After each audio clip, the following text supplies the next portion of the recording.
It's another delicious day here in the Let's Make Food from Food Kitchen, and today is the day we're making Mahi Mahi tacos.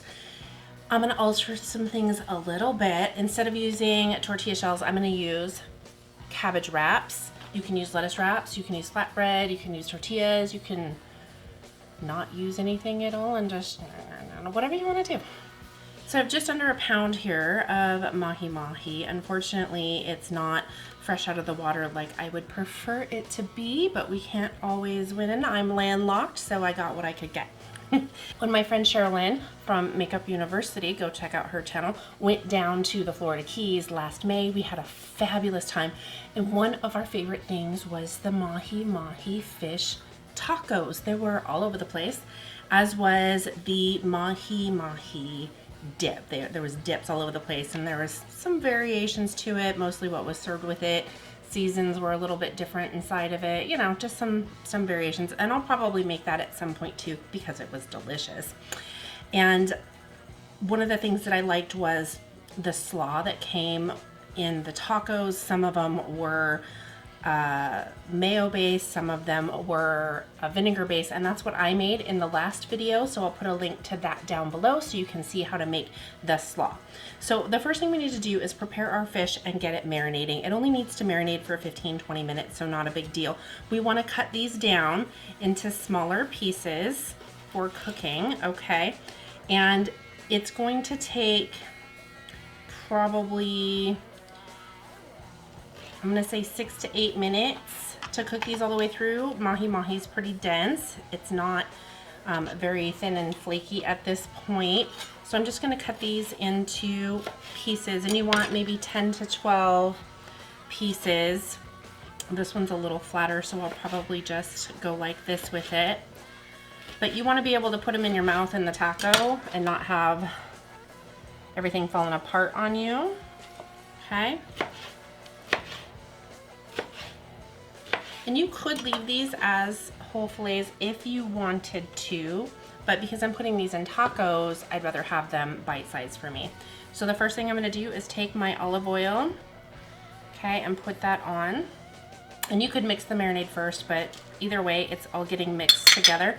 That was a teaspoon of salt, a teaspoon of paprika, 2 teaspoons of chili powder, and 1 teaspoon of cumin, okay?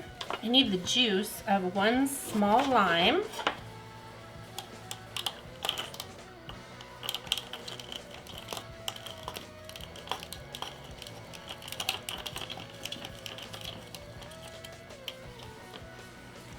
Okay, that's actually not very much. That was not a very juicy lime, but it'll work. It'll do the job.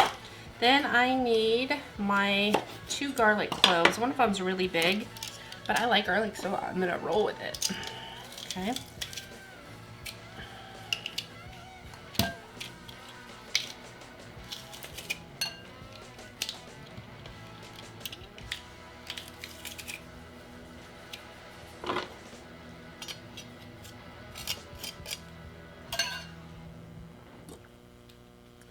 Okay, next I'm gonna gently stir these together.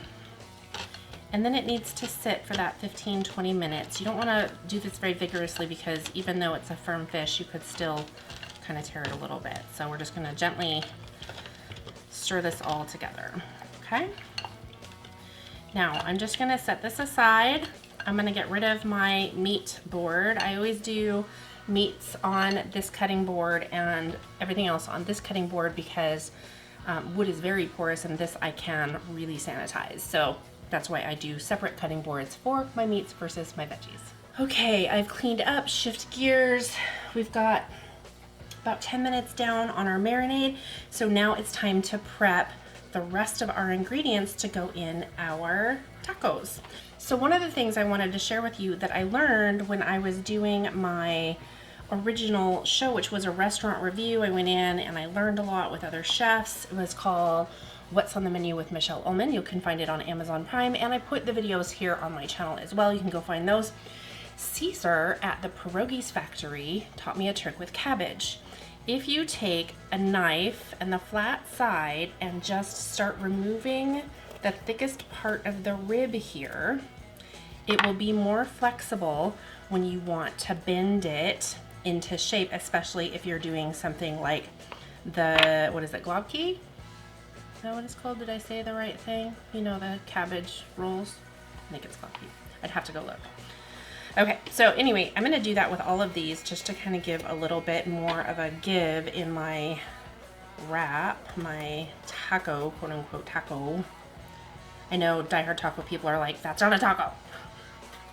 I like tacos. This is just a little healthier. I've been losing more weight slowly but surely, and part of that is substitutions.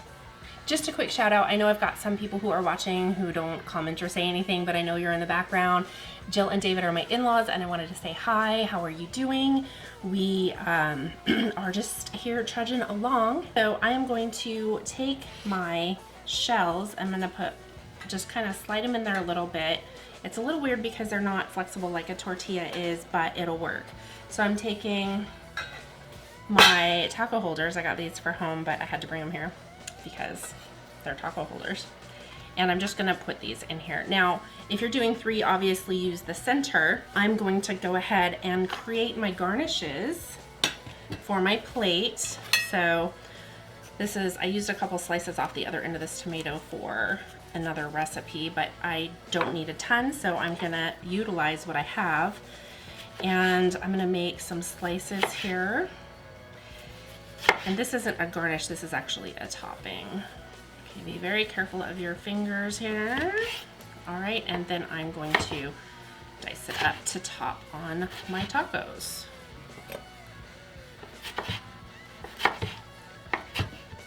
Okay, now I'm gonna go ahead and turn on my cooktop on medium heat and get that going so that when this is done marinating, this is already ready to go.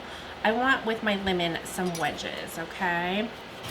And that's an optional for people to sprinkle on their tacos. You could do lime too if you wanted, but I've got some lime flavors in here already. So I'm using lemon, and I'm just going to put them on my plate. Okay. And the avocado, I'm gonna wait so that it doesn't brown. This I can just set aside for another recipe. Now the jalapeno, I am not a fan. I don't eat spicy food, but my husband does, and he's eating this lunch with me today, and so I'm going to prepare a jalapeno for him. So one of the things about jalapeno is it gets into your cutting board, it gets on your hands, and so I typically try not to touch it because I have touched my eye, touched my nose, touched my lips, and just that little bit of burn, I don't like it. So I take the hit for him because he is my spouse and I love him, and so I do these things and he appreciates it. Otherwise I wouldn't do it. This one actually doesn't smell too hot, but I'm sure, oh, now I'm smelling it. Okay, but I use caution with this because I just don't like the burn that comes with it anywhere I touch. I don't want it on my cutting board, even at home in my kitchen. I do it this way too. I use either parchment paper or I cut it on a paper plate, something to separate it.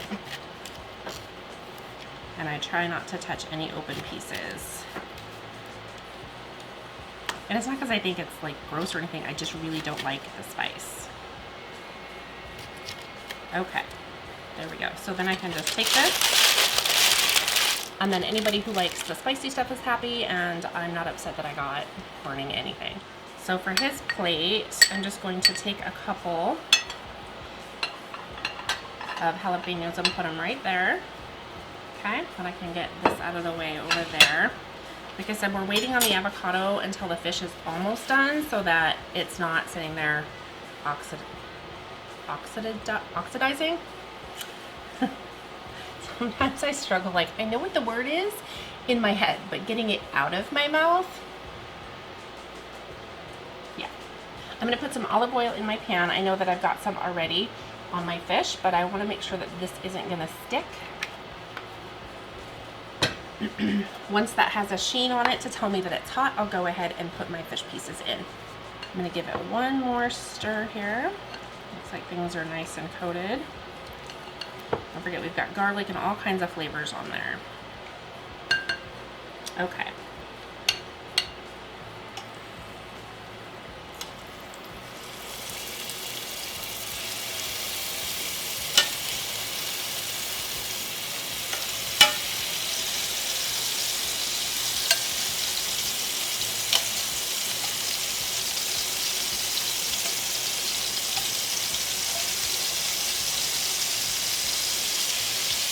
All right, those are in. Now don't forget, your cooking time is going to vary based on the size pieces that you go with. You want it to be kind of opaque. You don't want it to be transparent. It should be flaky, but it should be cooked. Okay, as you can see, I brought back out my slaw that I made in the last video. And I'm just going to give it a little stir. It's been sitting in the fridge marinating, ready for this dish. It's also a lovely side. Okay, and there will be the link to that down below. All right, let's go ahead and turn these over.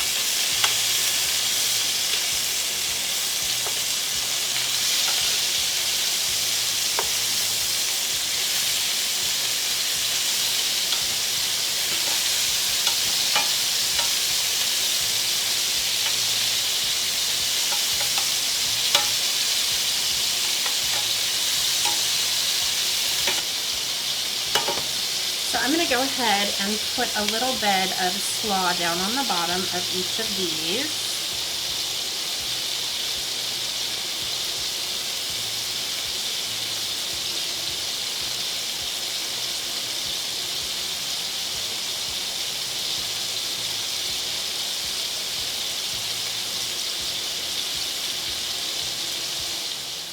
This avocado feels a little firm still. No, it's actually okay. So because I cook these in oil, I would like to put them on a paper towel to absorb some of that. I don't like it super greasy.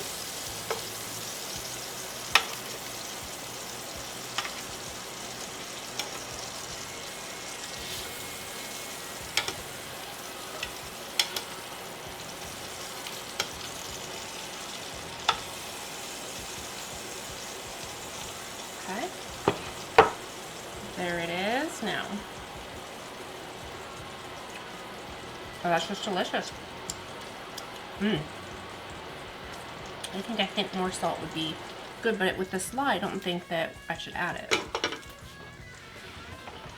So if I was eating it by itself, maybe a hint more salt, but I'm not, so. Okay. That's how I remove my seed. Okay. Let's see if I can peel. Ooh, look at that.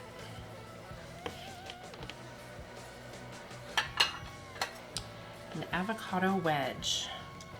Okay, we'll bring this back over here and get these put together. So I want to put some fish in each one.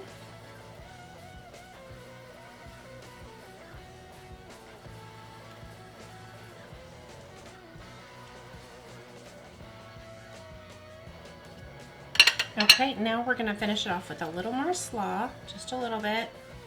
Add some more color. Okay. Some more green on that one. And then a little bit of tomato.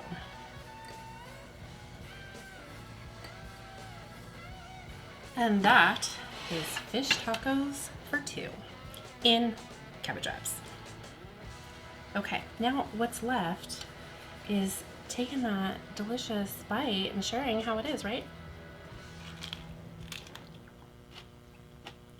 Oh my gosh.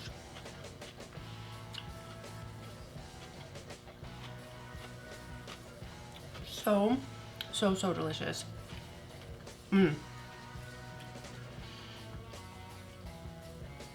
Flavorful, crunchy, citrus. The mahi is light, delicate, flaky, delicious. So much delicious goodness in this meal. Thanks for joining me here today in the Let's Make Food from Food kitchen. From my kitchen to yours, let's make food from food.